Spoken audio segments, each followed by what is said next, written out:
What's up, guys? So today I want to talk briefly about a parenting concept that I feel like quite a few parents don't implement, and it's just that they don't realize that it's wrong and counterproductive. But I think it should be implemented, and this concept is pretty much rewarding your child when he or she either tries their best or does what you told them to do. Now, this is very interesting because positive reinforcement is, in my opinion, and I believe there are studies to back this up, twice as effective as negative reinforcement. Now, I don't know if that's the exact percentage, but in my opinion, in certain ways, especially for children, positive reinforcement does a lot more than negative reinforcement. And that here's the thing, like it can be a verbal reward, just like a thank you or a specific, very specific, detailed, grateful statement, or a few statements to thank your child for doing it. And I think it should go up depending on the degree of difficulty or the task that was achieved or accomplished. And why is this so important? Because I've witnessed it before, and it's been experienced for me as a child. When you try your freaking best and slash or you get something done, and the parents just like, oh, thanks. Oh no, they don't even say thanks. They're like, okay.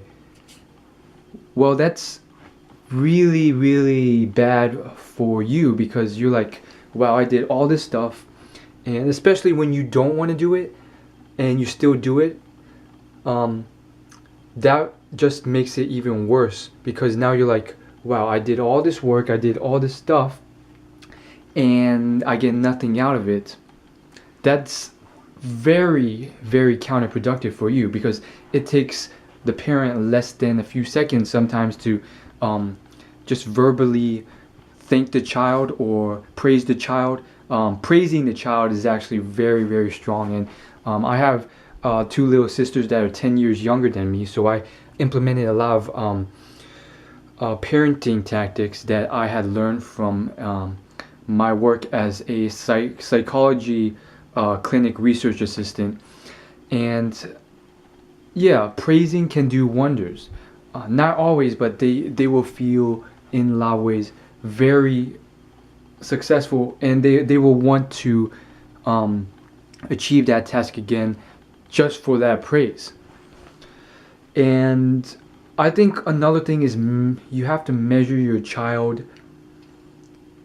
based on their effort rather than achievements or results at times.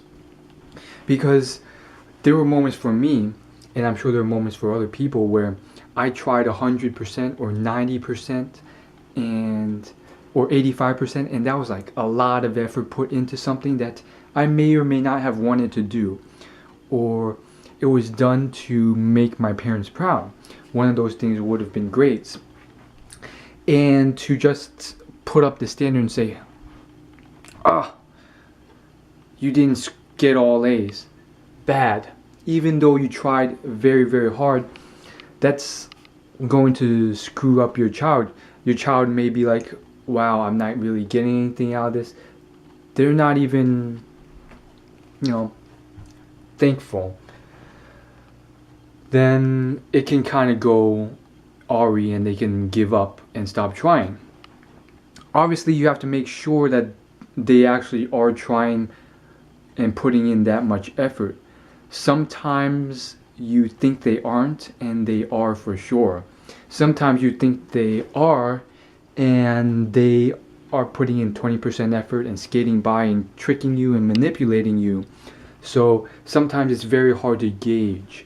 But I feel like if you try your best, you can get a ballpark range and measure and then praise and reward people from there. Sometimes it can and sometimes has to be more than just the verbal reward. Sometimes these parents will do these things where they're like, if you do this, I will let you watch TV or do a movie. And then the child goes above and beyond. They did all this work and more, and you could tell that they didn't want to do it, but they did it, and you overexploit it. You're like, nope, you're not getting them. Well, you don't say that, but you're like, you try and exploit that more and try and get even more out of them. Well, she's already gone above and beyond. If you keep pulling it out, you're going to overextend her, and then she's just going to collapse and give up, and she's going to attribute that to being to no reward. She's like, I went to such an exhaustive state doing all this stuff, I'm not getting anything out of it, why bother? And then the next time their effort's going to be a quarter of what they did before. That can happen. So yeah, I feel like that's one thing that I've learned in the past. You shouldn't constantly overexploit it. But I always gauge depending on the child, and my sisters are very they like to achieve things sometimes, so they oftentimes will go above and beyond, and then that's when you reward them. On the flip side though, there's that thing where you get the unruly child, or you get that child who's not doing anything. Well, you can't just constantly condemn them and so forth. I would say you would start off with little bits of praise for any increase in effort, even if it's a small increase. And so that's a long story short kind of thing. There is that rare case where if you constantly just disregard them, they'll still want to achieve and impress you. But over time, if they keep trying really, really hard, and it's gone on for years, and you haven't done anything, then they'll start to think that nothing will change regardless of how much they try. Or maybe they'll realize that they'll never achieve the results you want, and that can give off a really bad relationship between you two. So yeah, that's all I want to say, and it's definitely food for thought. As always, like, favorite, comment, and subscribe. I'll see you later in my next video.